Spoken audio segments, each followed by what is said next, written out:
Magandang hapon, mga minamahal na tagapakinig. Maligayang pagdating sa aming himpapawid.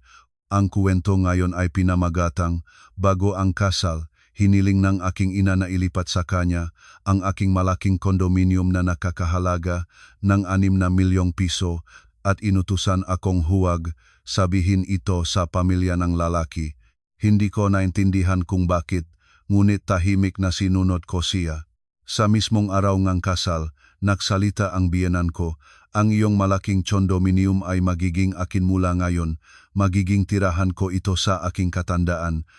Isang pangungusap lamang ang aking sinabi, at ang buong pamilya ang lalaki ay natigilan sa katahimikan. Hanggang ngayon, tuwing dumadaan ako sa mga reception hall na punong liwanag ng mga kristal na aranya, naririnig ang tunog ng maringal na musika at malakas na palakpakan, naalala ko ng detalyado ang mapanganib na gabing iyon. Ang gabing iyon na isang pangungusap ng aking magiging biyenan ay nagbago ng direksyon ng aking buhay. Masakit ito, nakakasugat. Ngunit dahil doon, nakalabas ako sa malalim na hukay na maling inakala kong kaligayahan. Ang pangalan ko ay Ana. Sa taong iyon, 28 taon na ako. Nagtatrabaho ako bilang project manager sa isang malaking property development company sa Maynila BGC, Taguig, na isa sa pinakaabala at pinakamagastos na sentrong negosyo sa bansa. Ako ang nag-iisang anak sa aming pamilya. Hindi naging lubos na mayaman ang aking mga magulang, ngunit sapat ang kanilang kitain para lumaki ako ng maayos, makatanggap ng magandang edukasyon, at maunawaan na ang pera ay dapat kinitain ng tapat, at ang pagmamahal, kung ibibigay, ay dapat tunay. Nang panahon kasal, mayroon akong malaking condominium na may sukat na 180 metro kwadrado sa pinakamataas na palapag ng isang gusali sa BGC, isang lugar na punongan ng opisina, high-end na restaurant at mga mall. Binili ko ito gamit ang aking ipon, kasama ang malaking halagang inialay ang aking magulang lahat ng naipon nila sa mahabang panahon ng pagsusumikap. Sinabi ng mga nakakakilala sa akin na mapalad ako, hindi pa kasal, mayroon na akong condominium, sasakyan at matatag na trabaho, ganun din ang pakiramdam ko mapalad nga. Bukod pa sa lahat ng ito, mayroon akong Paolo.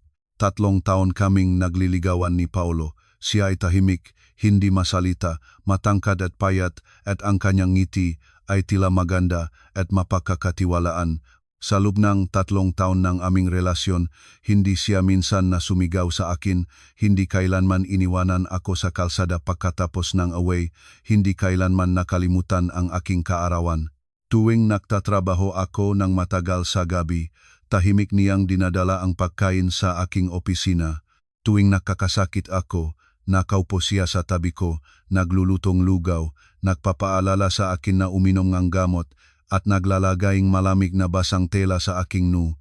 Mayroon ding mga gabing naglalakad kami sa Baywalk sa Roxas Boulevard, at ang hangin mula sa Manila Bay ay humahampas sa aming mga muka.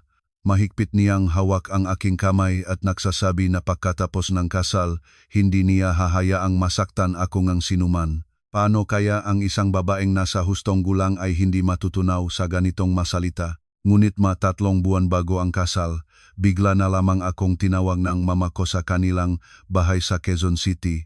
Mahigpit niyang isinara ang pinto ng kanyang silid at sinabi niya ang isang bagay na sa sandaling iyon ay parehong kakaiba at hindi maintindihan. Ana, sa susunod na linggo, kailangan mong ilipat sa akin ang iyong condominium. Naisip ko na mali ang aking narinig. Itinangay ko ang aking mata sa kanya.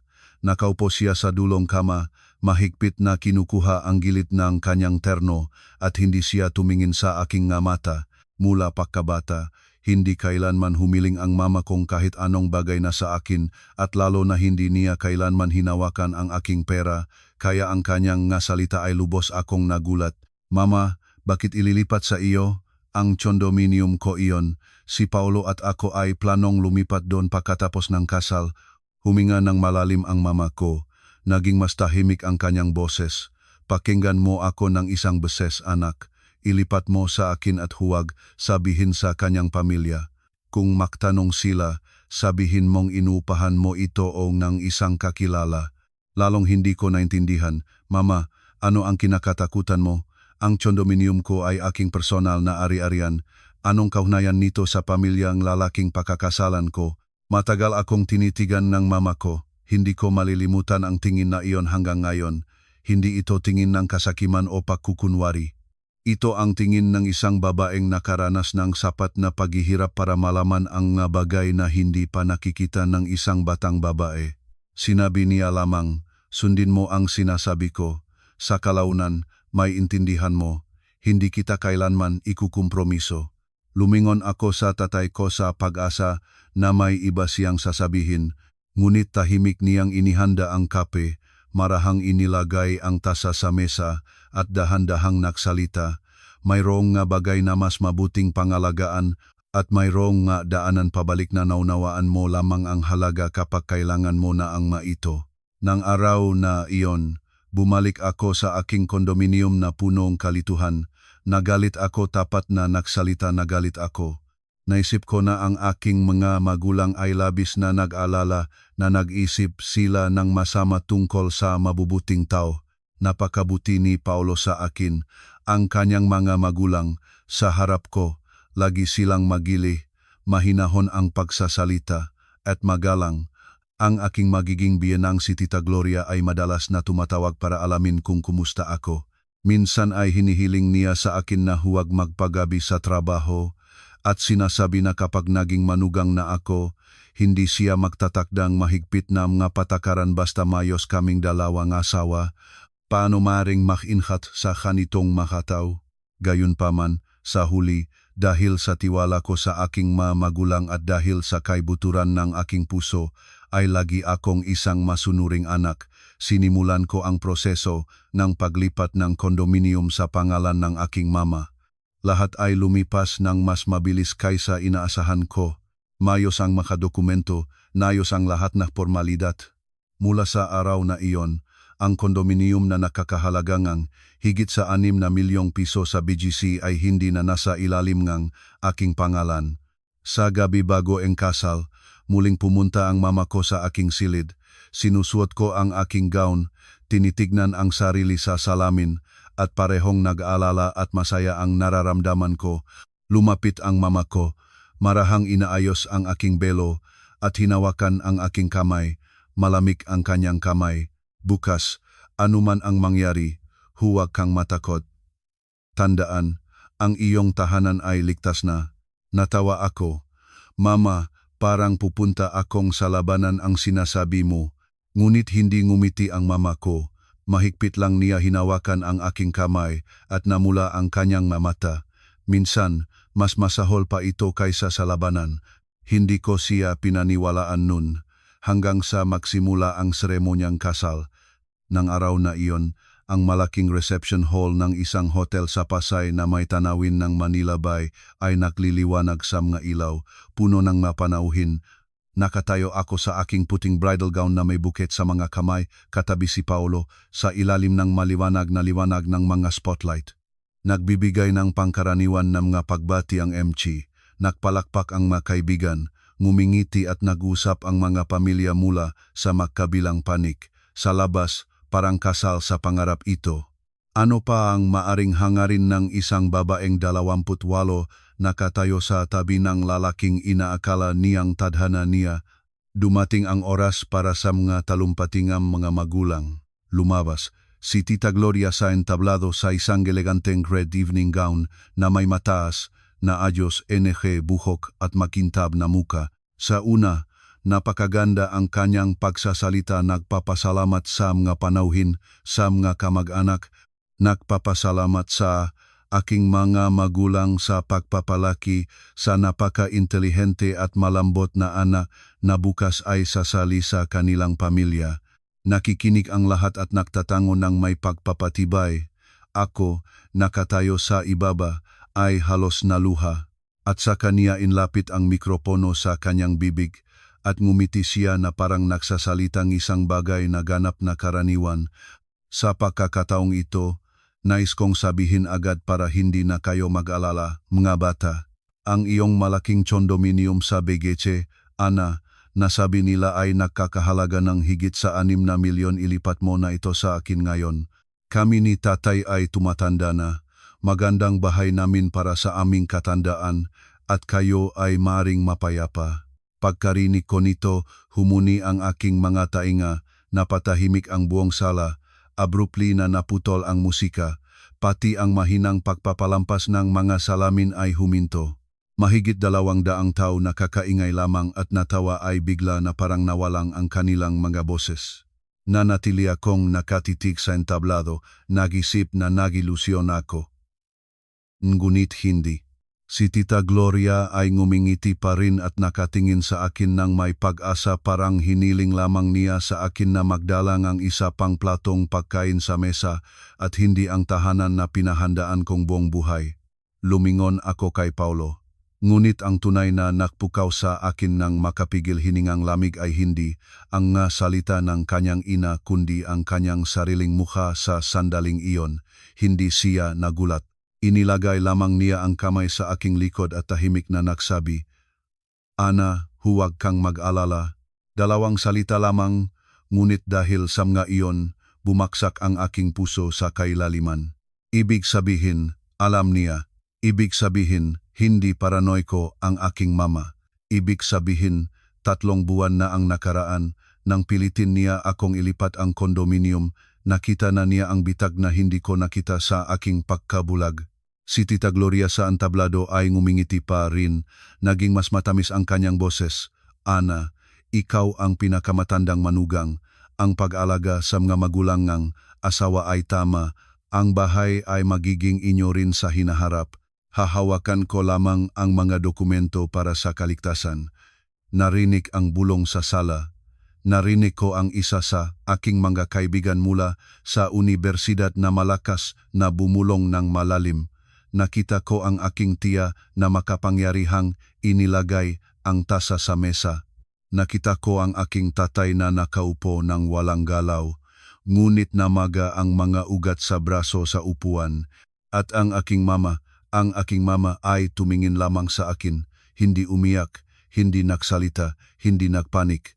Tahimik siyang tumingin sa akin ng mahinahon na parang nagpapaalala, "Anak, panahon na para ipagtanggol mo ang iyong sarili."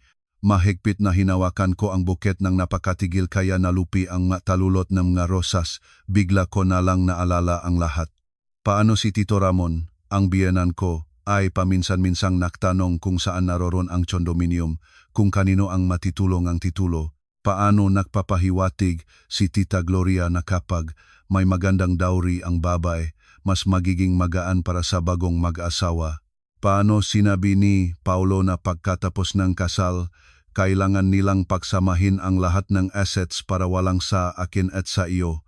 Lumabas na ang katotohanan, hindi ito aksidente, binalangkas ang lahat. Huminga ng malalim. Alam ko na mula sa sandaling ito, ang aking buhay ay hindi na magiging katulad ng dati. Itinuwit ko ang aking ulo at humakbang pasulong. Huminto ang panginginig ng aking madulo ng daliri. Ang aking boses, nang magsalita na ako, ay nagulat ako mismo sa pagkakaalamin at katahimikan nito sa mikropono ng MC na natigilan sa tabi. Nagsalita ako, "Tita Gloria," at sa sandaling itinutok ng buong sala ang kanilang hininga sa akin, naunawaan ko na ang susunod na pangungusap ay tutukuyin hindi lamang ang kapalaran ng kasalang ito, kundi kung sino ako, isang babaeng may kakayahang ipagtanggol ang kanyang buhay, o isang hangal na kusanglob na ibibigay ang lahat sa mga taong hindi kailanman tunay na nagmahal sa kanya. Nagsalita ako ng hindi malakas, ngunit malinaw. Bawat salita ay maingat na binibigkas na malinaw na maririnig ang sariling tibok ng aking puso. "Patawarin po ninyo, ngunit anong condominium ang tinutukoy ninyo?" Pagkasabi ko nito, lumubog ang sala sa katahimikang mas makapal pa kaysa dati. Si Tita Gloria, nakatayo sa entablado, ay ngumingiti pa rin, ngunit sa sulok ng kanyang mata ay may kumukurap na kawalan ng pasensya. Naisip niya na nakukunwari akong walang alam, kaya ngumiti siya ng mas matamis na parang hinihikayat ang isang bata. "Ano pa? Anong kondominium, anak? Ang iyong lele-tole-tole-tole-tole-tole-tole-tole. Ang iyong condominium, siyempre ang malaking iyon sa BGC na mahigit 180 metro kwadrado. Sinabi ninyo ni Paolo na lilipat kayo doon pagkatapos ng kasal. Naisip ko na ang ganoong maluwag na bahay ay mas mabuting ibigay sa amin na matatanda at kayo ay makahanap na lang ibang paraan. Tumingin ako ng diretso sa entablado. Kaya sinasabi ninyo na kailangan itong ilipat sa inyo ngayon din. Lalong lumakas ang ngiti ni Tita Gloria. Tama, ituring mo iyong regalo sa mga magulang ngang asawa mo. Ikaw ang pinakamatandang manugang at ikaw ay isang maunlad na babae. Ang paggalang sa mga magulang ngang asawa ay tungkulin mo. Sinasabi ko ito ng lantaran para walang mahiyang magsalita sa harap ng mga kamag-anak. Sa ibaba, nagsimulang magpalingon-lingon ang mga tao. Malinaw na narinig ko ang isang matandang lalaki sa mesa ng mga kamag-anak ng lalaki na nahiya na umubo. Sa mesa ng aming pamilya, namutla ang aking tiya. Mahigpit na nagawak ang aking pinakamahusay na mga kaibigan na nakaupo malapit sa entablado. Ngunit ako, kakaibang mabilis, pagkatapos ng unang gulat ay napakatahimik na.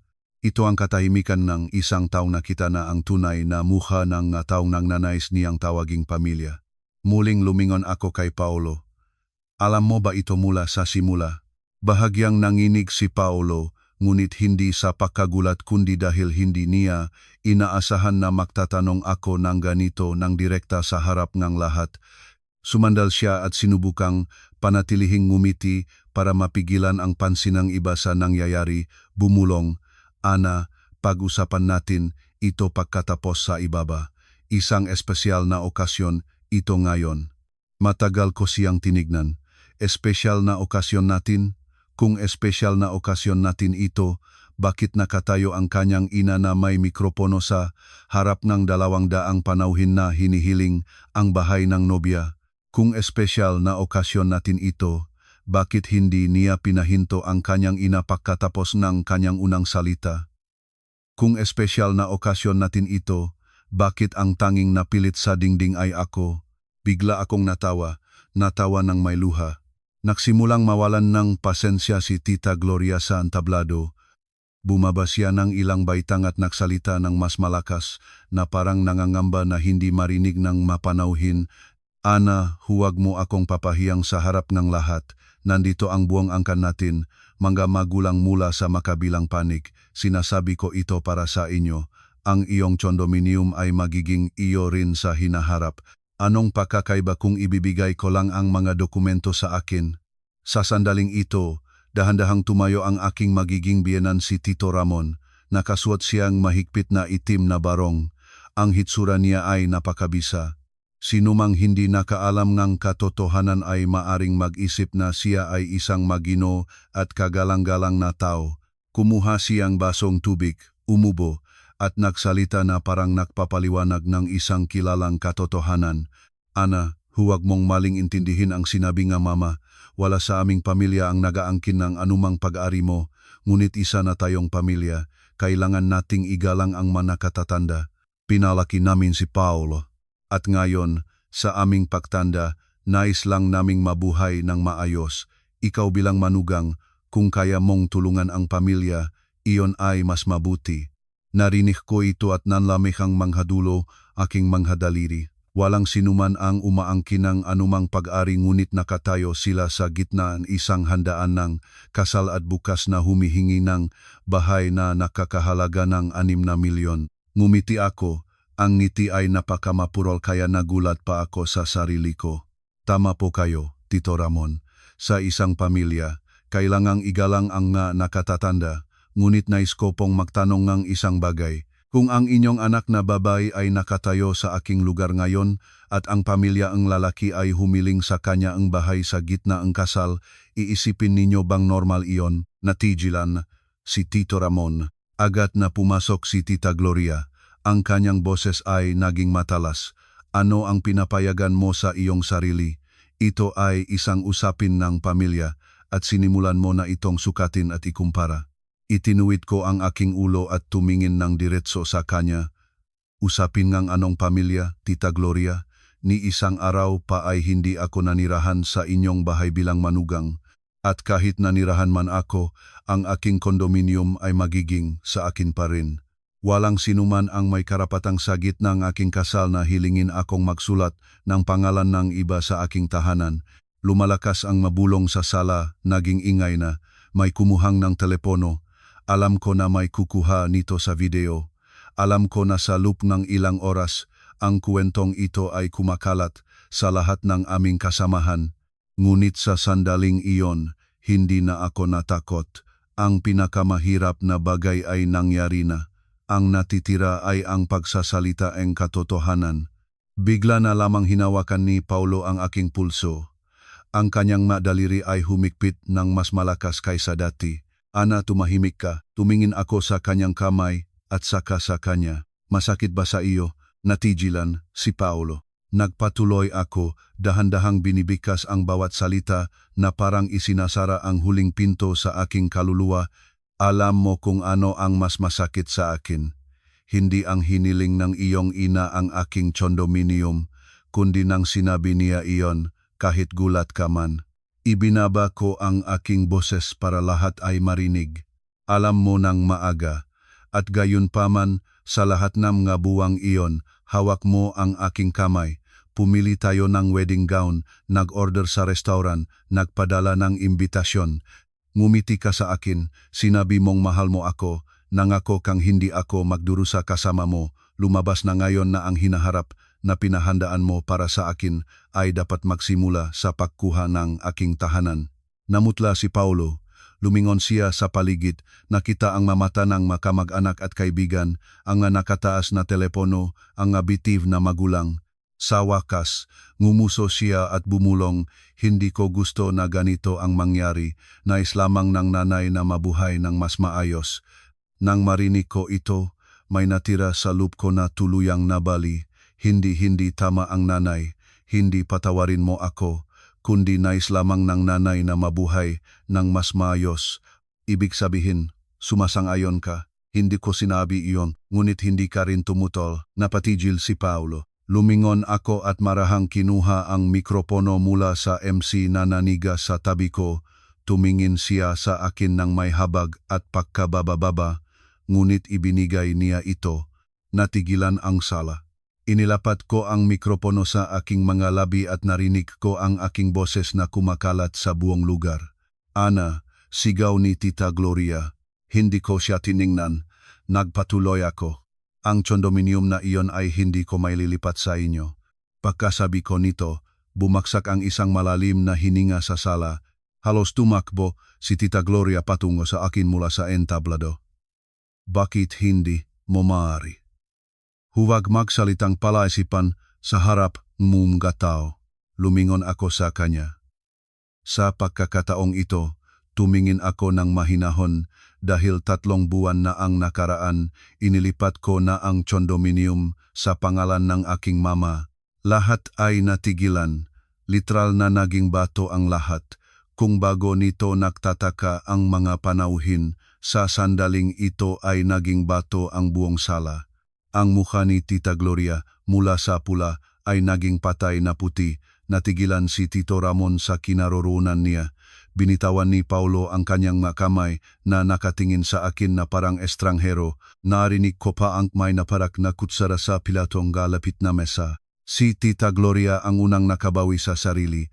Napalaya ang kanyang boses sa isang mataas at matulis na sigaw. Ano ang sinabi mo? Sumagot ako ng napakahiwatigan. Sinabi ko na ang kondominium ay kasalukuyang nakarehistro sa pangalan ng aking mama. Hindi na ito ari-arian ko, kaya wala akong maililipat sa inyo ngayon. Natitisod si Tita Gloria. Ang kanyang dating kumpiyansa at pagmamalaki ay natunaw. Nagningning ang kanyang mamata habang nagpatingin sa nakahandang tanong sa inaasahang reaksyon at agad lumingon sa kay Paulo. Alam mo ba ito? Naksulat siyang bahay sa kanyang ina. At hindi mo alam, bulong ni Tito Ramon. Huwag kang magtaranta, sinubukan siyang pigilin ng lalaki. Ngunit si Tita Gloria ay hindi na mapigilan. Itinuro niya ako, plano mo pala lahat ito ng maaga. Kamu at ang iyong ina ay nagtago sa amin ng bitag. Hindi na ako nakapigil at natawa. Walang luha, ngunit may nakabara sa lalamunan. Nagtatago kami sa inyong bitag. Sino naman ang ngayon ay sa gitna ngang isang handaan ng kasal ang humiling ngang condominium sa manugang?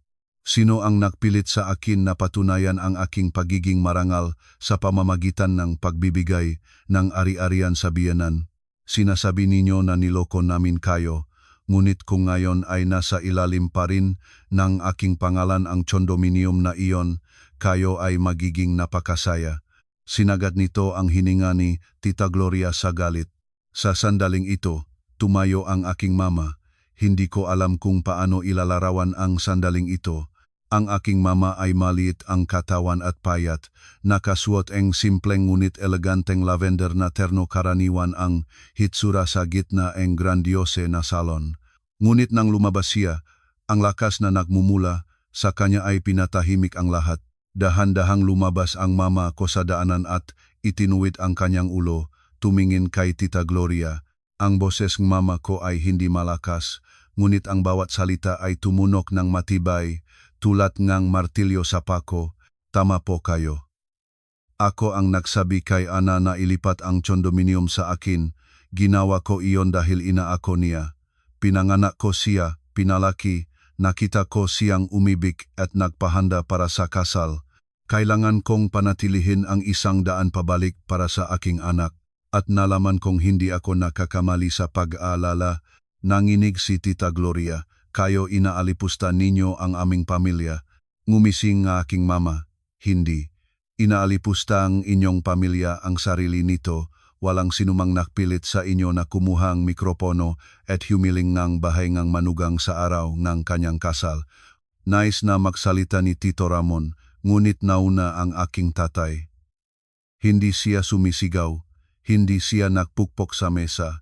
Isang pangungusap lamang ang sinabi niya na pinatahimik ang buong panig na lalaki.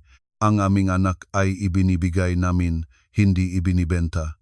Nanging sa aking mamata, sa loob ng 30 taon, hindi ko kailanman nakita ang aking mamagulang ng ganito kalakas. Hindi sila nagwala, hindi sila nagaway, ngunit ang bawat salita nila ay sapat na bigat para mapanatili ang nachichirang dignidad ko sa harap. Enize, sala na puno enize, mapagmatyag na magamata. Lumapit si Paulo sa akin at halos namumudmud na bumulong.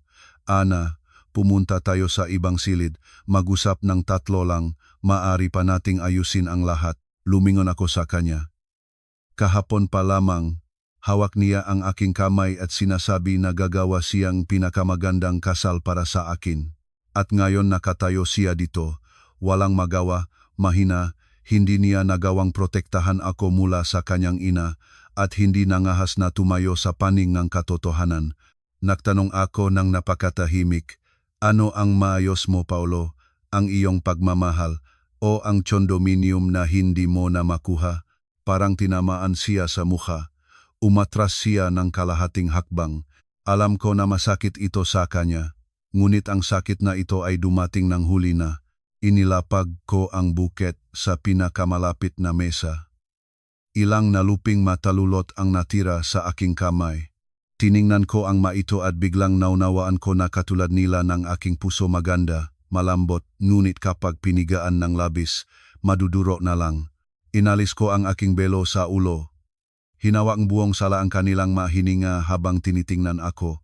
Wala pa akong sinasabing anuman, ngunit naunawaan ng lahat. Kapag inalis ng isang babae ang kanyang belo sa gitna ng kanyang kasal, ibig sabihin ay may desisyon sa kanyang kaluluwa na walang makakabalik-balik. Itinuwid ko ang aking ulo sa huling pagkakataon ng gabing iyon at tumingin kay Paulo at dahan-dahan nagsalita. Paulo, hindi ako makukunwari na wala itong nangyari ngayon at ang aking susunod na pangungusap ang nagpatigil sa buong pamilya ng lalaki sa kanilang kinatatayuan at inilagay ang tuldok sa kasalang ito na minsan ko ay inakala na simula ng aking kaligayahan. Tumingin ako ng diretso kay Paulo, hawak pa rin ang inalis na belo. Ang aking boses ay napakamahinahon na nagulat pa rin ako sa sarili ko sa pagkagawa nitong panatilihin ang pagkakatiwad sa gitna ng kaguluhang ito. Paulo, walang kasal, tatlong salitang iyon ay bumaksak sa katahimikan. Hindi malakas, hindi matulis, ngunit napakabigat na parang lumubok ang buong sala sa ilalim ng timbang nga ito. Natigilan si Paulo, namutla ang kanyang mukha, ilang beses na gumalaw ang kanyang labi ngunit walang nakakalabas na salita. Halos tumakbo si Tita Gloria mula sa entablado, ang telang kanyang pulang gown ay kumakaway habang bumababa ng mga baitang. Ang kanyang boses ay napalaya sa isang mataas, maasim at mapait na sigaw, wala ng bakas ng dating dulce na pagkukunwari. Ana, nangahas ka bang ulitin iyan? Lumingon ako sa kanya. Hindi na ako umiwas o nagsasalita ng mahinahon tulad ng simula. Walang kasal. Kumawala ang mga mata ni Tita Gloria. Nasisiraan ka na bang bait? Nagpadala ng imbitasyon na kaayos na ang mga mesa, nandito ang mga panauhin. Hindi mo basta-basta masasabi na walang kasal. Ipinalabas mo na ang aming pamilya bilang katatawanan. Natawa ako, pagod at malamig. Naging katatawanan ang inyong pamilya nang kumuha kayo ng mikropono at humiling nga aking condominium, hindi ko iyon ginawa.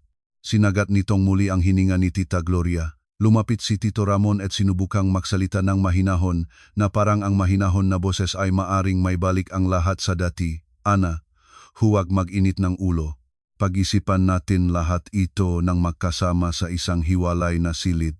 Ang kasal ay isang seryosong bagay. Hindi mo ito basta-basta maaring itigil. Tumingin ako sa kanya. Sumasang-ayon ako. Seryoso ang kasal. Kaya mismo hindi ako makakapasok sa kasal kung saan, mula sa unang araw, ang pamilya ng lalaki ay nakplaplano ng kunin ang aking ari-arian. Sa sandaling ito, parang nagising si Paulo. Tumakbo siya patungo sa akin, sinubukang hawakan ang aking kamay, ngunit iniwas ko ang kamay ko. Ana, huwag mo itong gawin. 3 taon tayong nagmamahalan. Gusto mo bang talikuran ang lahat dahil sa isang pagkakamali? Nang narinig ko ang salitang pagkakamali, naramdaman ko ang isang kapaitan na umakyat sa aking lalamunan. Pagkakamali? Nagtanong ako ng napakahina. Isang tanong lamang ang itatanong ko sa iyo. Kung ngayon ay nasa ilalim pa rin ng aking pangalan ang condominium na iyon, pipigilan mo ba ang iyong ina? Natahimik si Paulo. Pinagmasdan ko ang kanyang mamata. Sumagot. Inalihan niya ang tingin. Makahanap akong paraan para kausapin siya pagkatapos. Pagkatapos ng ano? Pagkatapos akong pilitin na ilipat ito sa harap ng lahat ng kamag-anak, o pagkatapos na maging asawa mo na ako at wala na akong daan pabalik. Ana, huwag isipin ang masama. Tumango ako, umakyat ang luha, ngunit matatag ang boses. Oh, hindi ko dapat inisip ang masama. Naktiwala ako sa iyo. Naktiwala ng labis kaya ng hiniling ng aking ina na ilipat ang condominium. Nagalit ako sa kanya. Naktiwala ako sa iyo. Sa iyong pamilya naktiwala ng labis na ngayon lamang nakatayo dito. Naunawaan ko kung gaano ako katanga. Nang masabi ko ang salitang iyon, mabilis na lumapit ang aking mama at hinawakan ang aking kamay.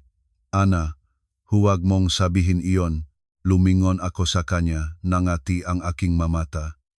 Ngunit toto mama, kung hindi mo nakita ng maaga ang lahat, ngayon ay napiit na ako sa isang sitwasyong walang lunas. Mahigpit na kinurot ng mama ko ang aking kamay. Hindi ka tanga, anak. Matapat ka lamang, at ang matapat na tao ay labis na nagtitiwala sa iba. Dahil sa mga salitang ito, nanghina ang aking dibdib.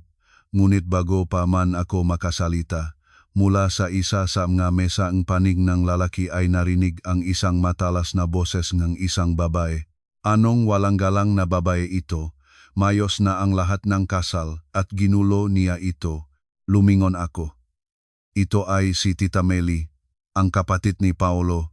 Dati tahimik na nakaupo, ngunit ngayon ay nakatayo at nakalagay ang kamay sa baywang, nakatingin sa akin na parang isang sirang manugang. Sasabihin ko sa inyo, ang babay na pumupunta sa bahay ng asawa ay dapat maging mahinhin. Ngunit ito, ano ito? Nagsalita ng ilang salita ang biyenan at nagpakita na ng nakakunot na mukha sa harap ng lahat ng kamag-anak. Walang gagawing mabuti ang ganitong babae sa hinaharap. Bago pa man ako makasagot, naktayo ang aking tiya. Tungkol kanino ang sinasabi ninyo na walang gagawing mabuti, mayroon ka bang anak na babae? Kung mayroon, kapag ikinasal mo siya at ang pamilyang lalaki sa gitna ng kasal ay humiling sa kanyang bahay na nakakahalaga ng higit sa 6 na milyon, sabihan mo siya na tahimik na ibigay. Ngunit ang aking pamangkin ay hindi magsasabuhay ng ganon. Muling tumaas ang tensyon. Naghati ang mga panauhin sa mga grupo at nagsimulang bulong-bulungan ng aktibo. May ilan na umiling ng ulo, may ilan na tumingin sa pamilyang laki ng may paghamak, may ilan na naawa sa akin, at may ilan na nagsasaya lamang sa eksenang ito. Lumingon si Paulo sa paligid. Nakniningas ang kanyang mukha sa hiya. Binabaan ang boses, pinipigilan ang galit. Ana, gusto mo bang lumuhod ako sa harap mo para masaya ka? Saglit akong natigilan. Lumalabas na ngayon nasa tingin niya ay sa kanyang pagmamalaki ang lahat ni ito. Dahan-dahang nagsalita ako. Hindi ko kailangan na lumuhod ka. Kailangan ko lamang na nang sinabi nga iyong ina ang mga iyon. Lumapit ka sa kanya at sabihin, Nanay, ari-arian ni Ana iyon. Hindi dapat mong sabihin iyon, isang pangungusap lamang. Ngunit hindi mo ito sinabi. Ngumuso si Paulo, kasi ang nanay ko siya. Ngumiti ako ng may luha, o kasi ang nanay mo siya, at ako para sa iyo ay sino? Ang tanong na ito ang nagpatigil sa kanya. Hindi ko hinintay ang sagot. Lumapit ako sa mesa, inilagay ang belo at inalis ang singsing sa daliri. Bawat galaw ko ay dahan-dahan at determinado, na parang inaalis ko ang huling ilusyon mula sa aking sarili. Si Tita Gloria, nang makita ito, tunay na natakot. Ano ang plano mo? Ay tinuvit ko ang aking ulo. Aalis na ako. Huwag kang mangahas. Nagmadali siyang lapitan at hinawakan ang aking kamay. Ang kanyang makuko ay tumusok sa balat. Kung lalabas ka ngayon, mabubuhay kang nakayuko ang ulo sa buong buhay mo. Tatawanan ka nga tao. Magsasabi na inabandona ka, na napigilan ang iyong kasal, na walang kukuha sa iyo. Tumingin ako sa kanya. Sa unang pagkakataon, malinaw ko na nakita ang ganitong uringang babae ang magumagamit ng takot ng iba para mapanatili ang kanilang kapangyarihan.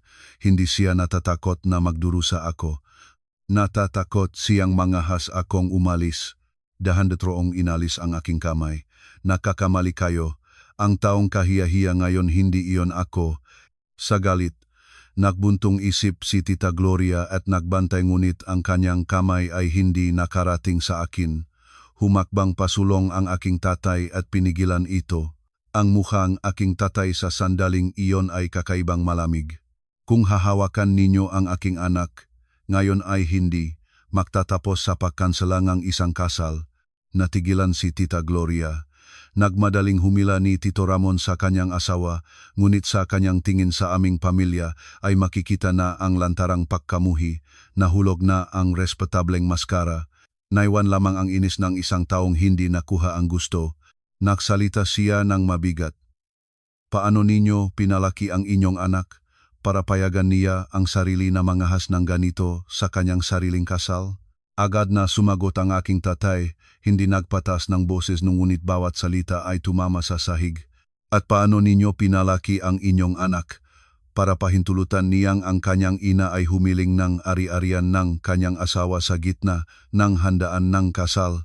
Natihilan si Tito Ramon. Sa kalapit na mesa ay may mahinahong nagsabi, tama. Lumapit si Paulo sa aking mga magulang, yumuko siya, paumanhin ninyo sa akin.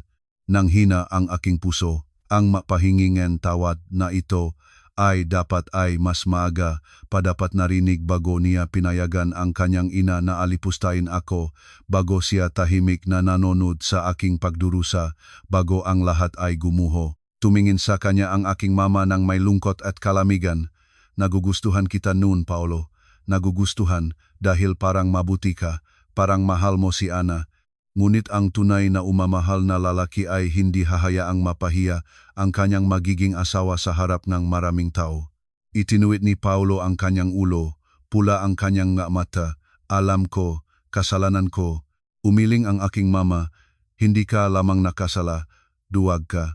at ang kahinaan ng isang lalaki ay minsan ay mas nakakasugat sa isang babae kaysa sa galit. Pagkarinig nito, inaps ni Paulo ang kanyang ulo. Lumingon ako. Ayokong tumingin pa dahil habang tinitignan ko siya, lalong masakit ang nararamdaman ko para sa 3 taon ng aking kabataan. Masakit hindi dahil nawala ko ang isang lalaki, kundi dahil naunawaan ko na ang lalaking ito mula sa simula ay hindi sapat kalakas para protektahan ako. Nag-alangan ang MC sa sulok. Lumapit din ang manager ng restaurant na may pagkabagabag sa muka. Nagsimulang magtayo ang mga panauhin. Nagmadaling lumapit sa entablado ang aking mga kaibigan. Hinawakan ako ni Maris, ang aking pinakamahusay na kaibigan, sa mga balikat. Ana, okay ka ba? Tumingin ako sa kanya at pinilit ang ngiti. Buhay pa. Namula ang mga mata ni Maris. Kung alis ka, kasama kita. Ang makaibigan sa kanyang likod ay tumango. Sa isang galaw na iyon, naging mainit ang aking puso. Huminga ng malalim at nagsalita ng sapat na lakas para marinig ng lahat. Humihingi akong paumanhin sa lahat para sa abala. Nagtatapos na ang seremonyang kasal namin. Kung patuloy ang serbisyong restaurant, mangyari lamang na manatili at kumain. Ituring ito bilang pahinging tawad mula sa aming pamilya. Sumigaw si Tita Gloria. Ana, wala kang karapatang magdesisyon. Lumingon ako. Mayroon akong karapatang magdesisyon para sa aking buhay. Sinabi ko iyon. Kinuha ang telang aking gown at bumaba sa entablado. Sa bawat hakbang, malinaw na narinig ko ang tibok ng aking puso. Narinig ko ang magulong, mabuntong hininga, maklik ng kamera at ang tunong aking mata kong sa marmol na sahig. Ngunit, kakaiba, hindi ako naramdamang mahina. Sa kabaliktaran, parang lumabas ako mula sa isang masikip na madilim na kulungan kahit nasa labas ay abala ang nakihintay. Tumakbo si Paulo sa likod ko. Ana, maghintay. Hindi ako lumingon. Tumakbo siya at hinawakan ang aking kamay. Sa pagkakataong ito hindi nang malakas, kundi nang nanginginig. Pakisuyo, bigyan mo ako ng pagkakataong ipaliwanag ang lahat. Huminto ako at lumingon. Ang kanyang barong Tagalog ng groom ay perpektong nakaayos pa rin. Ang panyolito sa bulsa ay nasa lugar. Lahat ng bagay ay maayos sa kanya. Ang pagitan lamang namin ay lubos na nasira. Ano ang nais mong ipaliwanag? Tanong ko. Mahirap na nagsalita si Paulo. Hindi ko inakala na sasabihin itong nanay ngayon mismo. Ngunit alam ko na balak niya kumuha ang condominium. Naintindihan ko, tumango ako, at sapat na iyon. Dahan-dahan kong inalis ang singsing na suot ko sa loop lamang ng ilang oras. Malamig na metal. Inilagay ko ito sa kanyang palad. Ibabalik ko ito sa iyo. Tumingin si Paulo sa singsing. Naging bato ang kanyang katawan. Ana, hindi ako pinagsisisihan ang 3 taon na makasama tayo dahil kahit paano tapat ako. Ngunit mula ngayon, tapos na ang lahat sa atin. Sinabi ko ito at lumingon para lumakat. Sa pagkakataong ito, hindi siya sumunod sa akin. Sa likod ko ay naiwan lamang ang pag-iyak ng kanyang ina, ang ingay nga boses ng mga kamag-anak, ang may tumawag sa aking magulang. Bumukas ang pintong restaurant habang lumabas ako sa sala. Sa labas ay humihip ang gabi ng hangin mula sa may nilabay, kumakaway ang telang aking gown sa aking mapa. Malamang na nagulo na ang aking makeup. Ngunit hindi iyon ang aking pinagmamalakin. Naramdaman ko na malamig ang hangin sa labas, ngunit tunay. Malamig ito, ngunit hindi sinungaling. Lumakat ang aking magulang sa makabilang paniko. Kinuhang mama ko ang aking braso. Tahimik na nagsalita ang tatay ko. Umuwi na tayo, anak. Tumango ako, ngunit nang mababa na sa huling baitang bago ang pintuan ng hotel, nanginig ang telepono ko sa aking bag. Mensahe mula sa isang hindi kilalang numero. Binuksan ko ito at nakita ang isang linya lamang. Kung sa palagay mo ay nalutas na ang pagkanselang kasal ang lahat, nakakamali ka. Kung ang pamilya ni Ramon ay nagbideo na sa bahay na iyon, hindi siguradong makakahawa ka pa rito. Natihilan ako, tumatakbo ang lamig sa aking likod. Bago ko pa mailabas ang telepono sa aking mamagulang, Mula sa ingayng reception hall ay lumakas ang malakas at galit na sigaw ni Tito Ramon na parang nalaman niya ang isang bagay na mas nakakatakot pa kaysa sa pagkawalang condominium. At naramdaman ko na ang pagkanselang kasal ngayon ay simula pa lamang. Nakatayo ako sa mga baitang, nagniningning pa rin ang screen ng telepono, bawat salita ay parang nagbabaon ng malamig na pako sa aking isipan. Lunok ko, ang mama ko. Nakatayo sa tabi ko, napansin na huminto ako at mahigpit na kinupit ang aking kamay. Ana, anong nangyari? Hindi ako agad sumagot. Muli kong binasa ang mensahe at pinatay ang screen. Wala, mama. Umuwi na tayo. Sinabi ko ito, ngunit nalam ko na hindi ito ang wala.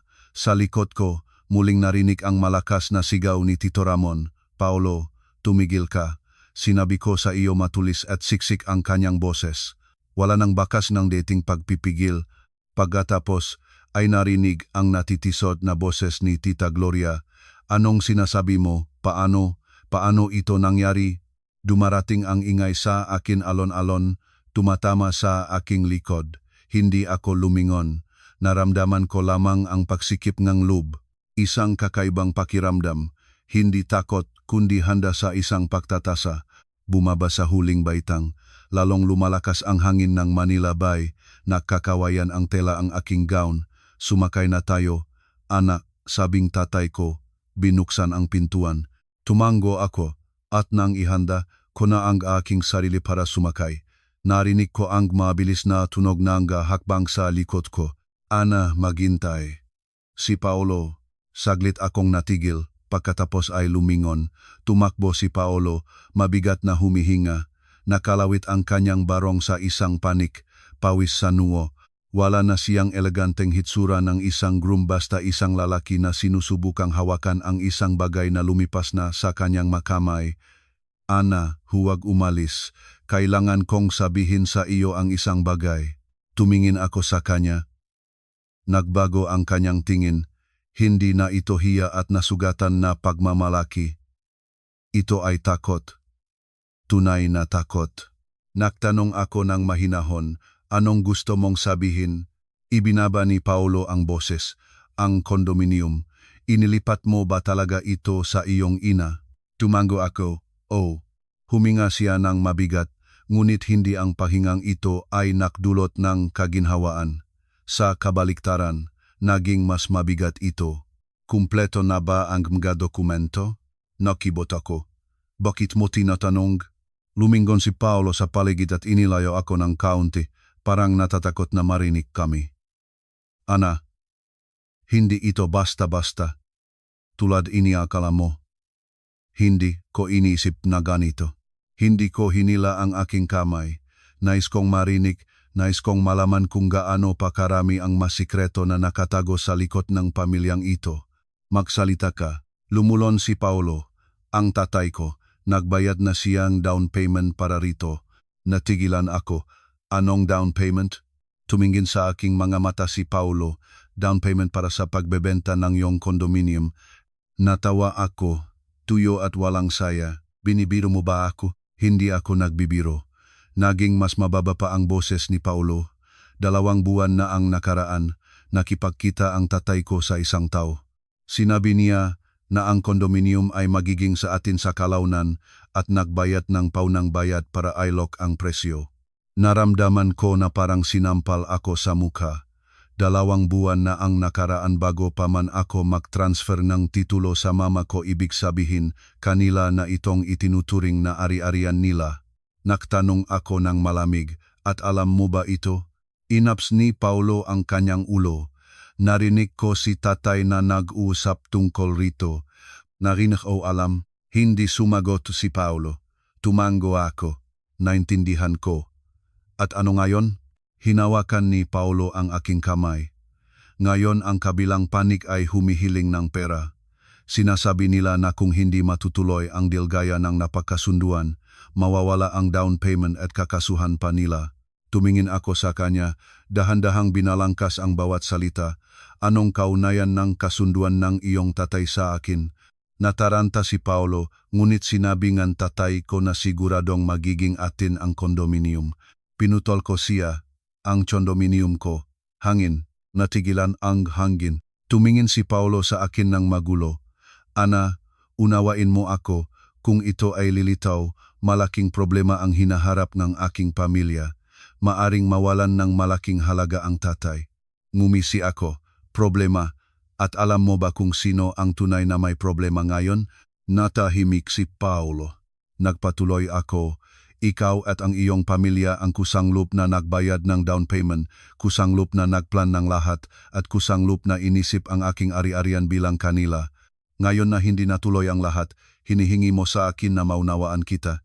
Hindi ko gusto ang ganito, ngunit nangyari na. Nakatanggap tayo ngayon ng mensahe. Huwag mong sabihin tayo. Ang aking boses ay malinaw. Ang desisyon ng inyong pamilya ay inyong responsibilidad. Ako ay wala rito. Huwag kang maging ganyan. Pinutol ko siya. Tayo'y walang tayo pa, Paulo. Katahimikan. Humihip pa rin ang hangin. Malayo ay humuni ang isang kotse. Bitawan ni Paulo ang aking kamay at umatras ng isang hakbang.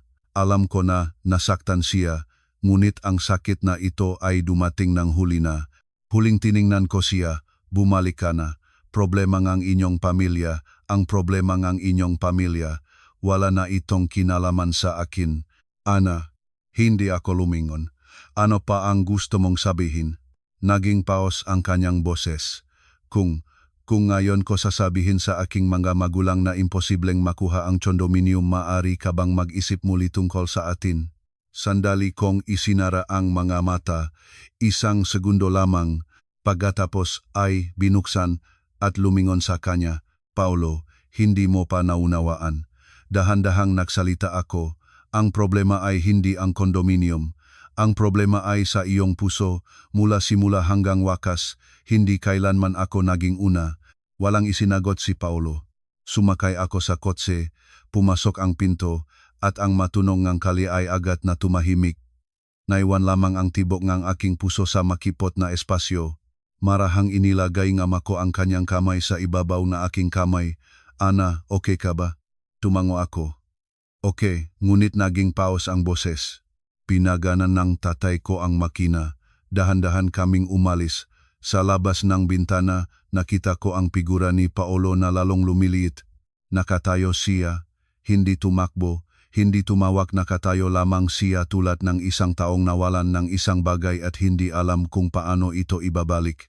Lumabas ang kotse sa bakuran ng hotel. Sumasandal ako sa upuan, naramdamang walang laman, hindi umiyak, hindi nagsalita, walang laman na pakiramdam. Pagkaraan ng ilang sandali, kinuha ko ang telepono at muling binuksan ang mensaheng iyon, hindi kilalang numero. Iniabot ko ito sa tatay ko. Tatay, tingnan mo. Tumingin ang tatay ko. Nagtipon ang kanyang kilay. Sumandal din ang mama ko. Sino ang nagpadala nito? Umiling ako. Hindi ko alam. Ilang segundo na tahimik ang tatay ko. Pagkatapos ay dahan-dahan nagsalita.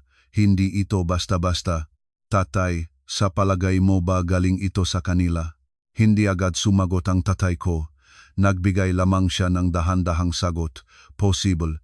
Ngunit maaari ring galing sa ibang tao. Nang may pera, ang mga tao ay hindi humihinto sa salita. Hinawakan mama ko ang aking kamay. Maaring magulat sa pulis. Umiling ang tatay ko. Wala pa tayong ire-report sa ngayon. Mga salita lamang iyon. Kung magwawala tayo ngayon, magiging mas mapangahas pa sila. Tahimik akong nakaupo, sinusubukang paksamahin ang lahat. Down payment, kasunduan, nagbabantang mensahe, sigaw ni Tito Ramon. Hindi na ito drama ng pamilya. Ito ay usapin ng pera. At kapag pera ang pinag-usapan, walang nakakaalam kung gaano kalayo ang maaring marating ng lahat. Huminto ang kotse sa aming bahay sa Marikina. Binuksan ng tatay ko ang pinto, lumabas ako. Pamilyar na bahay, ngunit kakaiba ang pakiramdam. Parang dumaan ako sa isang hindi nakikitang pinto. Sa kabila nito ay isang mundo na hindi ko panaranasan noon. Handa na akong pumasok nang muling nanginig ang telepono. Sa pagkakataong ito, hindi mensahe tawag mula sa parehong hindi kilalang numero. Tumingin ako sa screen, nanatili ang daliri. Sino iyon, anak? Tanong ng mama ko. Huminga ng malalim at pinindot ang sagot. Hello. Sa kabilang dulo, ilang segundo ang katahimikan, pagkatapos ay isang mababang, malamig na boses ng laki, si Ana, mahigpit na hinawakan ang telepono. Oh, sino kayo? Ngumisi ang lalaki, hindi mahalaga kung sino ako, mahalaga ang tungkol sa kondominium. Lalong lumakas ang tibok ng aking puso. Ano ang kailangan ninyo? Mabagal ang boses sa kabilang dulo. Gusto ko lamang ipaalala sa inyo ang isang bagay. Hinto, kung may namuhunan, walang gustong mawalan ng pera. Tumatakbo ang lamig sa aking likod. Nagbabanta ba kayo sa akin? Hindi siya direktang sumagot. Mas mabuting kausapin muli ninyo ang pamilya ni Ramon kung hindi. Hindi ito magtatapos sa pagkansela ng isang kasal lamang. Naunawaan ba ninyo? Naputol ang tawag, mga tugtog.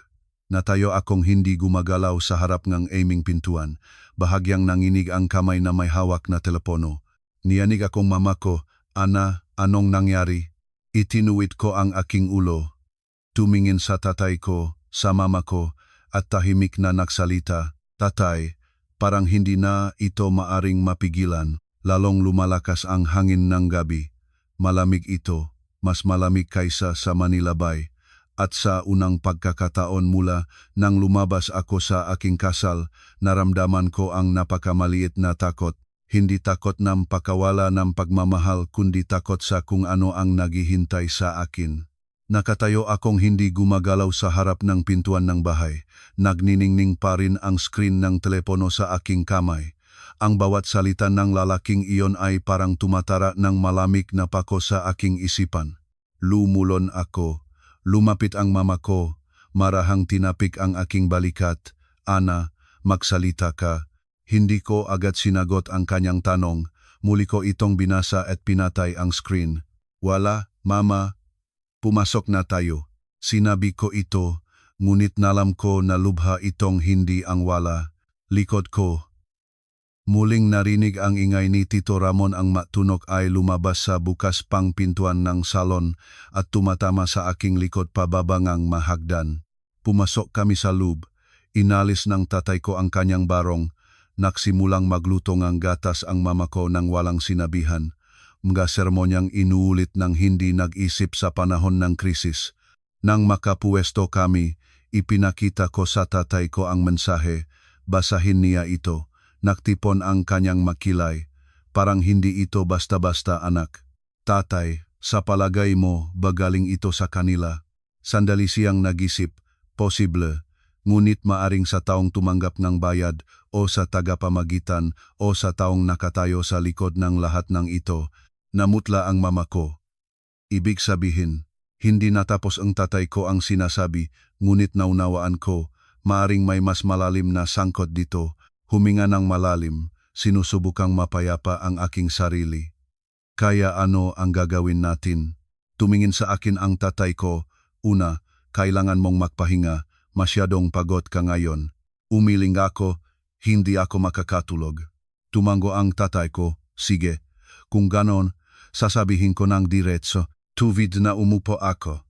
Oh, hindi maaring solohing resolbahin ang problemang ito. Naunawaan ko ito. Sige, gusto mo bang humingi ng tulong? Nag-isip ang tatay ko.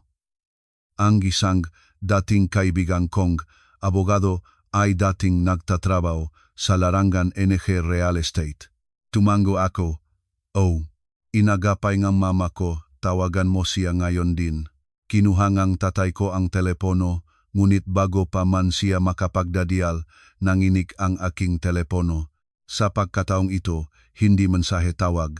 Si Paulo, ang kanyang pangalan ay lumabas sa screen. Tahimik na tinitigan ito. Siya ba iyon? Tanong ng mama ko. Tumango ako. Huwag sumagot. Ayokong mama ko. Isang sandali akong nag-alinlangan. Pagkatapos ay pinindot ang sagot. Elo. Sa kabilang dulo ay katahimikan. Pagkatapos ay mabigat na pahinga. Isang sandali pagkatapos ay nagsalita si Paulo, paos ang boses, pagod at nalilito. Ana, nakauwi ka na ba sa bahay? Oh, Ana, patawarin mo ako. Tahimik ako.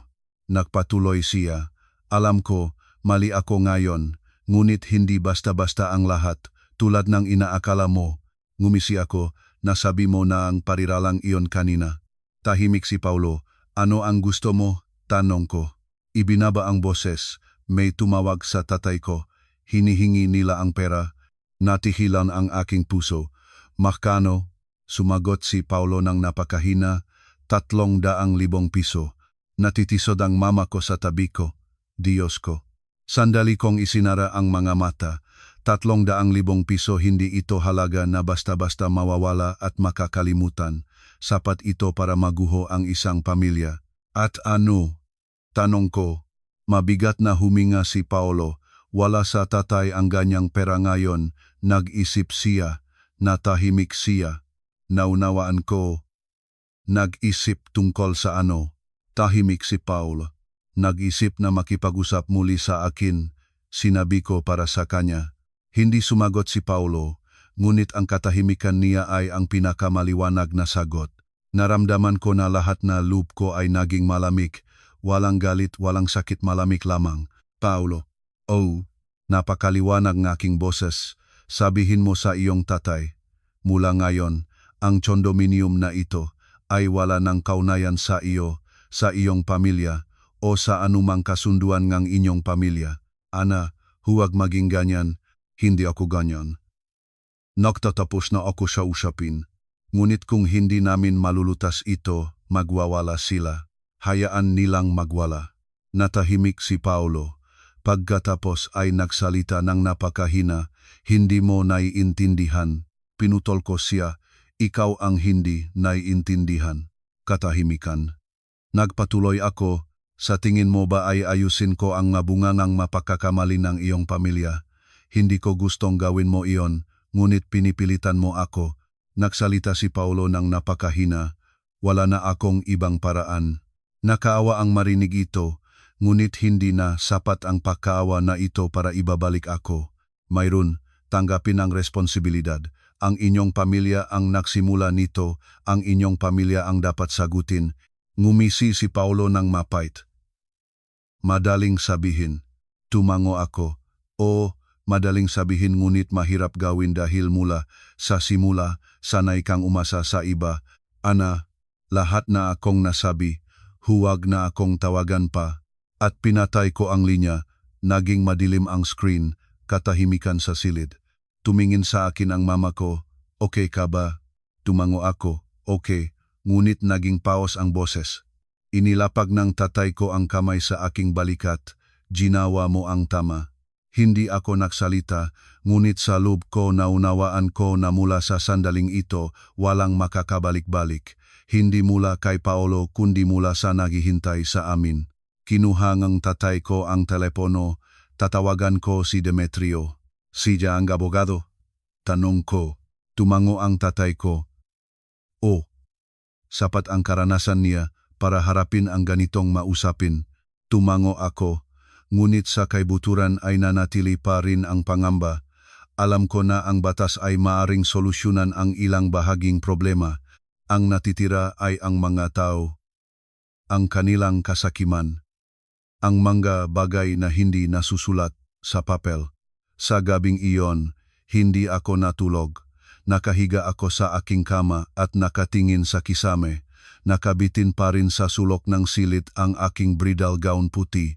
Maganda, ngunit walang saysay na. Ang telepono ay nakatabi. Nag-isip akong baka tatawag muli ang lalaking iyon, ngunit hindi. Katahimikan lamang. Katahimikan bago ang bagyo. Bago magumaga, nakaantok ako at nang magising may bagong mensahe mula sa parehong hindi kilalang numero. Isang linya lamang. Sa palagay mo ba ay maaari kang giligtas NG isang abogado? Nakatitik ako sa screen. Tumatakbo ang lamig sa aking likod. Nagiging mas komplikado ang lahat ng ito. Umupo akong nakatitig sa bagong mensahe sa screen. Sa palagay mo ba ay maaari kang giligtas NG isang abogado? Isang pangungusap lamang, walang exclamation points, walang anumang agresyon, ngunit nakmumula rito ang isang tiwala at kahit na pahamak na nakakagambala. Hindi ako sumagot, Hindi ko binura ang mensahe. Inilapag ko lamang ang telepono, umupo sa kama at yumakap ng aking matuhod. Sumikat na ang liwanag ng umaga sa labas. May nang sinag na araw ang tumagos sa kurtina, umaba sa saig. Karaniwang umaga. Kung hindi lang dahil sa kahapon, kung hindi lang ako ang nobyang tumakas sa sariling kasal, kung hindi lang ako naisukli sa isang kuwentong walang inaasahang katapusan. Pinuksan ng mama ko ang pinto. Ana, gising ka na ba? Lumingon ako. O mama, tumingin siya sa akin, pumasok at umupo sa dulong kama. Natulog ka ba kagabi? Mahina akong ngumiti, kaunti. Huminga ng malalim ang mama ko. Kahit sino ay hindi makatulog pagkatapos ng ganitong bagay. Nanatili akong tahimik. Marahang hinalay ngang mama ko ang aking buhok, tulad ng ginagawa niya nung bata pa ako. Huwag mag-isip ng labis, nandito ang tatay, nandito ako. Hindi namin hahayaang mapasama ka. Narinig ko ito at lahat sa loob ko ay nagsikip. Alam ko na sinisikap ng mama ko na palamigin ako, ngunit alam ko rin na siya ay takot. Lubha siyang natatakot. Kinuha ko ang telepono at iniabot sa kanya. Mama, nagswat ng salamin ang mama ko at bumasa. Bahagyang nanginig ang kanyang kamay. Diyos ko, nagpapatuloy pa sila ang pagbabanta. Hinawakan ko ang kanyang kamay. Mama, huwag matakot. Tumingin ang mama ko sa akin. At hindi ka ba natatakot? Sandali akong natahimik. Pagkatapos ay tapat na nagsalita. Natatakot, ngunit hindi sa kanila sa hindi ko pagkakilala kung sino sila. Mahigpit na kinupit na mama ko ang aking kamay. Baka mahulat tayo sa pulis. Bago pa man ako makasagot, lumitaw ang tatay ko sa pinto. Wala pa tayong ire-report ngayon. Lumingon ang mama ko sa kanya. Bakit? Pumasok ang tatay ko, umupo sa upuan, at nagsalita sa kanyang karaniwang mababang boses. Wala pa tayong ire-report. Iyon ay masalita lamang. Kung magwawala tayo ngayon, magiging mas mapangahas pa sila. Tumingin ako sa tatay ko. At ano ang gagawin natin? Hihintay lamang? Umiling ang tatay ko. Hindi. Nakasundo na ako kay Demetrio na makita tayo mamaya ng umaga. Tumango ako. Anong oras siya darating? 9:00, sabing mama ko. Magpahanda ka. Kumain. Tumingin ako sa orasan. Makalawa pa ang 7:00, 2 oras na paghihintay. Tumayo ako. Maghihilamos muna ako. Pumasok ako sa banyo at tumingin sa salamin. Mukha ko, ngunit iba na, nawala na ang makeup. Naiwan lamang ang bahagyang namamaga na talukap at madilim na bilog sa ilalim ng mga mata. Matagal akong tumingin sa sarili at tahimik na nagsalita. Ana, handa ka na. Malamig na tubig ang tumama sa aking mukha. Huminga ng malalim. Pagkatapos ay muli. Nang lumabas ako, nakasweat na ako ng karaniwan puting blusa at itim na slacks. Wala nang anumang bakas ng sirang kasal. Nahanda ang sinangag at itlog ang tatay ko. Nagluto ang kape ang mama ko. Walang sinuman ang nagsalita tungkol sa kahapon, ngunit alam ang lahat na katahimikan lamang ito bago ang bagyo. Maikatlong hati nga 9:00 ay nanginig ang telepono ng mama ko. Tumingin siya sa screen. Nagbago ang kanyang mukha. Sino iyon? Si Gloria. May naon. Lahat ay natigilan. Nag-alinlangan ang mama ko. Susugurin ko ba? Sumagot, sabing tatay ko. Pinindot ang mama ko. Hello. Sa kabilang dulo ay hindi ang mariing boses ni Tita Gloria ng kahapon. Ang boses niya ay mahina. Hello. Hindi agad sumagot ang mama ko. Ano ang gusto mo? Tahimik si Tita Gloria. Pagkatapos ay nagsalita siya ng mahinahon. Gusto ko lang makipag-usap. Tungkol sa ano? Malamig na tanong ng mama ko. Sa mga bata, tumingin ang mama ko sa akin. Bahagyang umiling ako. Naunawaan ng mama ko. Wala na kaming pag-usapan. Maghintay. Mabilis na nagsalita si Tita Gloria. Pakinggan ninyo ako. May panginginig sa kanyang boses. Alam ko na mali ako kahapon. Natigilan ako. Mali. Sa unang pagkakataon, sinabi niya ang salitang ito. Hindi naglambot ang mama ko. Sinabi na ninyo ang lahat. Hindi. Ako nataranta siya. Hindi ko na kailangan ang condominium na iyon, natigilan ang lahat. Nangha ang mama ko, ano ang ibig mong sabihin? Hindi ko na kailangan, gusto ko lang na tumigil na ang lahat na ito. Paano titigil? Direktang tanong ng mama ko. Tahimik si Tita Gloria, pagkatapos ay dahan-dahang nagsalita. Sabihin kay Ana na makipag-usap sa mga taong iyon, sabihin na wala siyang kinalaman. Hindi ko napigilan at natawa. Lumapit ako at kinuha ang telepono mula sa mama ko. Magandang umaga po. Sa kabilang dulo ay katahimikan, pagkatapos ay nanginig na boses. Ana, sa tingin ninyo po ba kung sasabihin ko, pakikinggan nila ako, tanong ko. Tahimik si Tita Gloria. Hindi ko alam, ngunit alam mo na hindi ito maring mapigilan. Kaya tumawag kayo sa akin. Nagpatuloy ako. Bakit? Mabigat na huminga siya. Gusto ko lang, sana matulungan mo kami. Lalong mahigpit kong hawak ang telepono. Sa ano? Sa pakikipag-usap sa kanila para humingi ngang patawad kayo. Tahimik siya. O sa tingin ninyo ba, nasa awa ninyo, ay ako ang mag-aakong lahat? Matiim ang aking boses, hindi malakas ngunit matulis. Nagsimulang umiyak si Tita Gloria. Ana, nagkamali ako, patawarin mo ako. Nakatayo akong tahimik. Narinig ko ang kanyang pag-iyak, ngunit walang kumibo sa loob ko. Ang pagpatawad, kung ang masalitang ito ay narinig ko ng mas maaga, maaring naging iba ang lahat. Ngunit ngayon, huli na. Dahan-dahang nagsalita ako, humihingi kayo ng tawad dahil naunawaan ninyo ang inyong pagkakamali o dahil nagsimula na ang problema ninyo. Tahimik siya. Hindi na kailangan ninyo ang condominium, hindi dahil ayaw ninyo, kundi dahil hindi na kaya ninyong makuha. Nagpatuloy ako. Lalong lumakas ang pag-iyak niya, ngunit hindi ako naglambot. Ang putik na iyon ay hindi ko ginawa. Harapin ninyo ang dapat ninyong harapin. Pinatay ko ang linya ng walang pag-abang, walang karagdagang salita. Tumingin sa akin ang mama ko ng may lungkot. Ana, hindi ako malupit mama, sabi ko. Oh, alam ko, tumango ang mama ko. Huminga ng malalim. Sa loob ko, hindi naging mas magaan ngunit naging mas malinaw. Ito ay hindi na tanong enehedamdamin. Ito ay tanong kung sino ang responsable sa kanilang minaga desisyon. Tumingin sa akin si Kuya Demetrio ang abogado. Handang-handa ka para sa apon. Oh, tumango ako. Sa araw na yon, nagbihis ako ng simple, puting blusa, itim na slacks, counting makeup para mukhang handa. Nakatayo ako sa harap ng salamin. Hindi para mag-ayos, para tumingin sa sarili. Hindi na nobya, hindi na biktima, isang taong lumalapit sa kanyang kinatatahanan. Nakatayo ang mama ko sa likod ko. Ana, sigurado ka ba? Lumingon ako at tumango. Oh, lumapit ang mama ko at inaayos ang aking kwintas, pamilyar na galaw, ngunit bahagyang nanginig ang kanyang nga kamay. Kung may mangyari, agad na tumawag sa amin. Oh, panahon na, sabi nge tatay ko mula sa pasilyo. Kinuha ko ang bag at lumabas.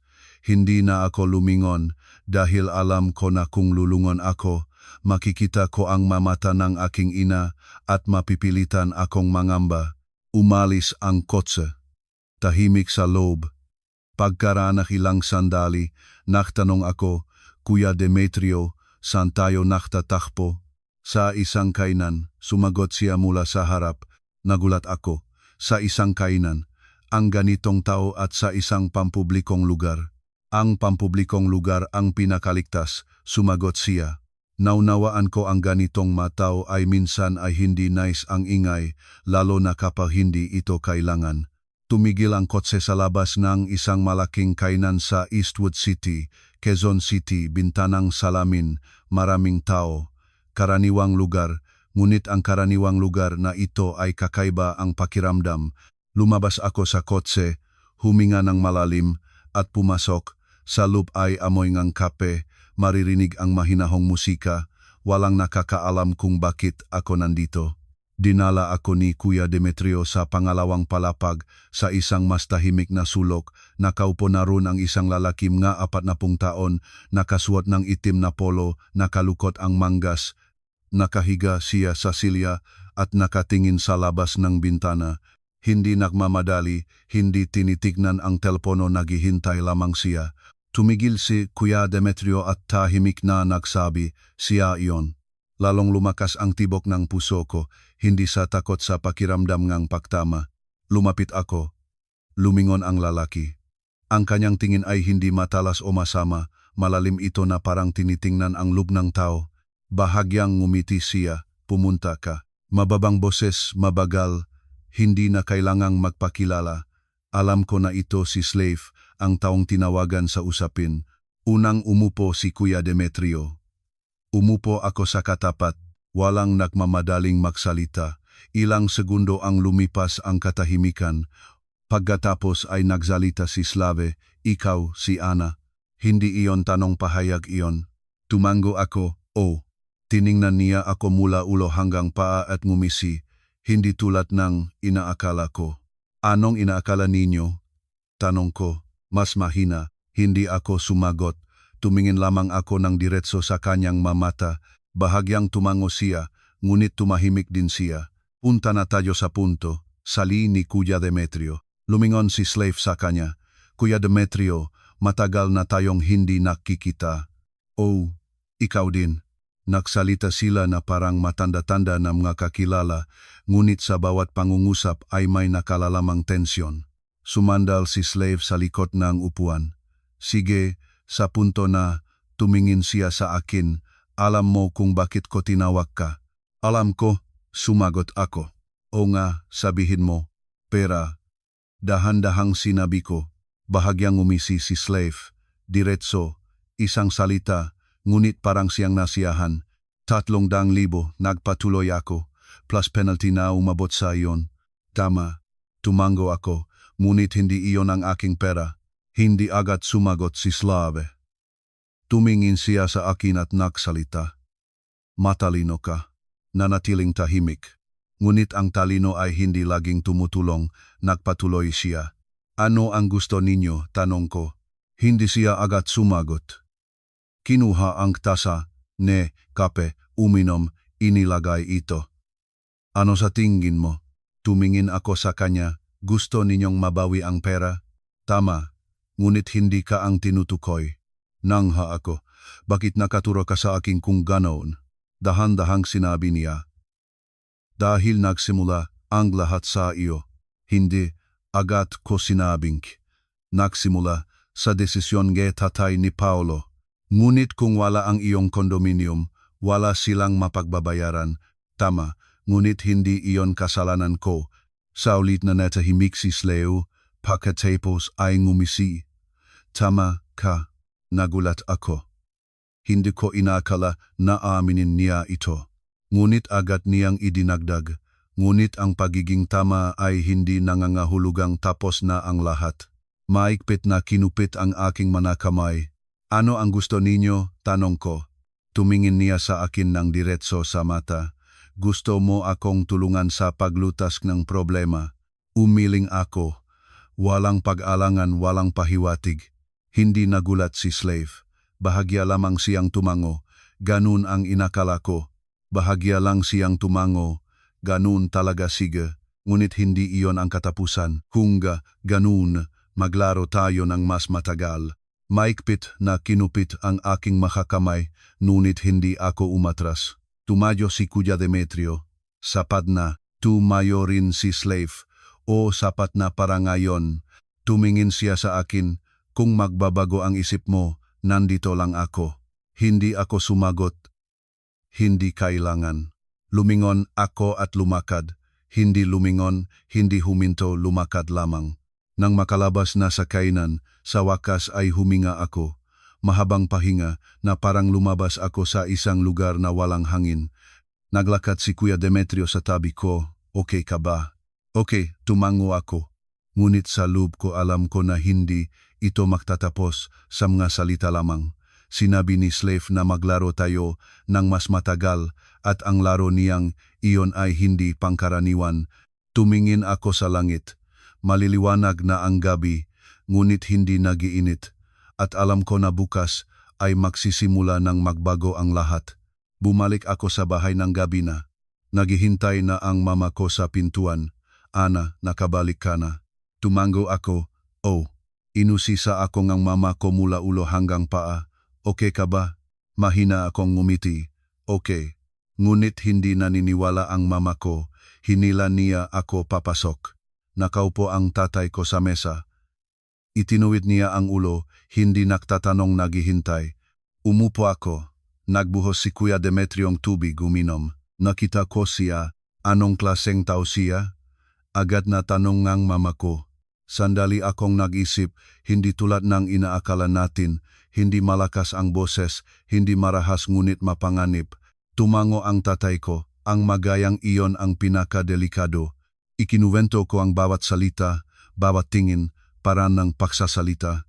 Habang nagsasalita ako, mas malinaw ang nakikita ko kung paano ang tao na nang hindi nagpapataas ng boses ay lumilikha ng pressure. Paano sinabi niyang maglaro tayo ng mas matagal na parang libangan lamang ito? Tanong ng mama ko ng mahinahon, natakot ka ba? Hindi ako agad sumagot. Tumingin sa aking makamay. Bahagyang nanginig pa rin ang maito. Oh, tapat kong sinabi, ngunit hindi sa kanya. Mahigpit na kinupit na mama ko ang aking kamay. Umiling ako. Hindi na maring tumihil. Tumingin ang tatay ko sa mama ko. Tama siya. Kinalungkutan ng mama ko ito. At ano, upo lang tayo ng upo habang tumatama sa atin ang nabagay. Hindi upo mag-ingat, sabi ni Kuya Demetrio. Tumingan kami. Anong gusto mong sabihin? Sa ngayon, sila ang naghihintay nga aming reaksyon. Sabi niya. Bakit? Para mapag-aralan tayo. Maikling pangungusap, ngunit naunawaan ko agad. Kung magopanik ako, muling tumatawag, sumasagot sa mga mensahe, makakakuha sila ngang mas maraming impormasyon, mas maraming kalamangan. Huminga ng malalim. Kung ganoon hindi na ako sumagot. Tama ba? Tumango siya. Ngunit kung naghihintay lang tayo, magiging okay ba ang lahat? Tanong ng mama ko. Tumingan niya ang mama ko. Hindi na magiging okay. Mas mababawasan lang ang panganib. Mabigat muli ang hangin sa loop na silid. Tumayo ako at pumunta sa bintana. Mataas na ang araw sa labas, mas maraming tao sa kalsada, nagpapatuloy ang buhay. Ako lamang ang naisusukli sa isang buhawi. Lumingon ako, Kuya Demetrio. Oh, sinabi mo na dapat tayong sumugal ng una. Ano ibig sabihin nun? Tumingan niya ako at nagsalita. Makipagkita sa kanila. Natitisod ang mama ko, hindi pwede. Hindi pwedeng makipagkita sa ganitong tao. Kailangan, sabi niya. Bakit? Tanong ko. Dahan-dahang sinabi niya, dahil ngayon sila ang nakaposisyon ng may lakas, hindi natin alam ang tunay nilang gusto, at kung wala nating alam iyon, hindi tayo makakapagtanggol. Tahimik ako. Ang kanyang magasalita ay mahirap tanggapin. Ngunit tama, hinawakan akong mama ko. Ana, huwag puntahan. Tumingin ako sa kanya, takot ang sa kanyang mamata. Nagsikip ang aking dibdib. Ngunit alam ko na may mga bagay na hindi maaring talikuran. Hindi ako mag-isa pupunta. Sabi ko, ngunit kailangan ko iyong harapin. Kasama kita. Sabi ni Kuya Demetrio. Lumingon ang mama ko sa kanya. Ngunit delikado. Alam ko kung paano makipag-usap sa ganitong matao, maikli niyang sagot. Tumingan akong tatay ko. Magdesisyon ka. Huminga ng malalim. Sa isip ko ay dumaan ang lahat ang kasal. Ang tingin ni Tita Gloria, ang katahimikan ni Paolo, ang tawag ni Tito Ramon, ang malamig na boses sa telepono. Lahat ay naktipon sa isang linya na hindi na ako makakaalis. Pupunta ako, sabi ko. Pinigil ng mama ko ang pahingi ng labi. Pagkatapos ay bitawan niya ang aking kamay. Sige, mamaya niya tanggali, sabi ni Kuya Demetrio. Wala nang naktatanong. Alam na lahat na ang ganitong makapagtatakbo ay hindi basta inihahanda. Nakatayo ako, hindi takot na kahandang tamaan. Sa sandaling ito ay nanginig ang telepono ng mama ko. Tumingin siya sa screen. Nakbago ang kanyang mukha. Sino iyon? Si Gloria. Mahinahon siyang nagsalita. Lahat ay natigilan. Sumagot. Sabing tatay ko. pinindot mama ko ang sagot. Hello. Ang boses ni Tita Gloria sa kabilang dulo ay hindi malakas tulad ng kahapon. Mahina ito. Hello. Hindi agad sumagot ang mama ko. Anong gusto mo? Natahimik si Tita Gloria. Pagkatapos ay nagsalita siya ng mahinahon. Gusto ko lang makipag-usap tungkol sa mga bata. Tumingan ng mama ko ako. Bahagya. Akong umiling. Naunawaan ng mama ko, wala na tayong pag-usapan. Maghintay, mabilis na nagsalita si Tita Gloria. Pakinggan ninyo ako, may panginginig sa boses niya. Alam ko na mali ako kahapon. Nang araw na iyon ay nagbihis ako ng simple. Puting blusa, itim na slacks, counting makeup para mukhang handa. Sa kainan, sa pagtatakpo, at sa lahat nangyari pagkatapos nito, ang bawat bagay ay naganap ng mas mabilis kaysa inaasahan ko. Lumabas ang lahat, ang isang nakumpletong plano para kunin ang aking condominium, isang pekeng promissory note, at isang maingat na binabalangkas na bitag na naghihintay sa akin sa kanilang tahanan. Ang recording na inilabas ni Paulo na inilayo niya ang kanyang sarili sa unang pagkakataon mula sa kanyang magulang ang nagbigay sa amin ngang lahat ng kailangan. Ang ulat ay inihain. Ang madokumento, mensahe, recording lahat ay naging ebidensya. Ang kumpanya ng partner, matapos ang opisyal na sulat mula sa abogado, ay nahingi ng pasensya at ibinalik ako sa proyekto. Si Slave ay napatawag sa isang investigasyon para sa kasong pangingikil. Natanggal ang respetableng maskara ni Tito Ramon. Si Tita Gloria, sabi ng gabalita, ay nagisara sa kanyang sarili sa loob ng kanilang bahay at hindi na nakipag-ugnayan sa sinuman. At si Paulo ay nagbitiw sa trabaho, lumipat sa ibang lugar at tila nakalaya mula sa nakakalason na bilog ng kanyang pamilya. 3 buwan pagkatapos, sa isang tahimik na gabi, nakatayo ako sa parehong condominium na karehistrong sa pangalan ng mama ko pa rin at tinitingnan ang araw na humahampas sa naraparket na sahig. Nagdidilig ng halaman ang mama ko sa balkonahe, nagbabasa ng pahayagan ang tatay ko.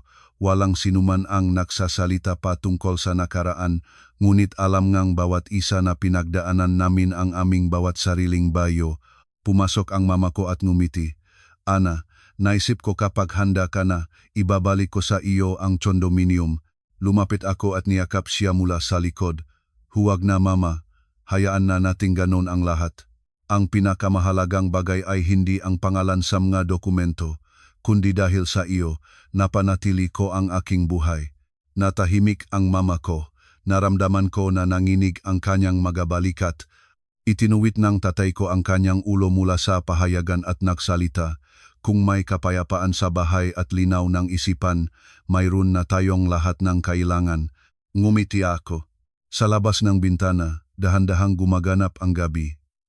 Nakbibigay liwanag ang araw sa malalayong gusali ng BGC, ang lugar kung saan matatakpuan ang kondominium na kinalaunan ay naipagtanggol namin. Sa unang pagkakataon sa loob ng maraming buwan, naramdaman ko ang tunay na kaginhawaan. Hindi dahil nanalo ako laban sa sinuman, kundi dahil hindi ko natalo ang aking sarili. Minsan ang pagkansela ang kasal ay isang pagkawala. Ngunit minsan din ito ay isang kaligtasan. At natuklasan ko na hindi lahat ng babaeng umalis sa kanyang sariling kasal ay kabiguan. Minsan, ang babaeng nangahas na lumingon at lumayo ang siyang nagpanatili ng kanyang dignidad, ng kanyang kinabukasan at ng pinakamalinis na bahagi ng kanyang buhay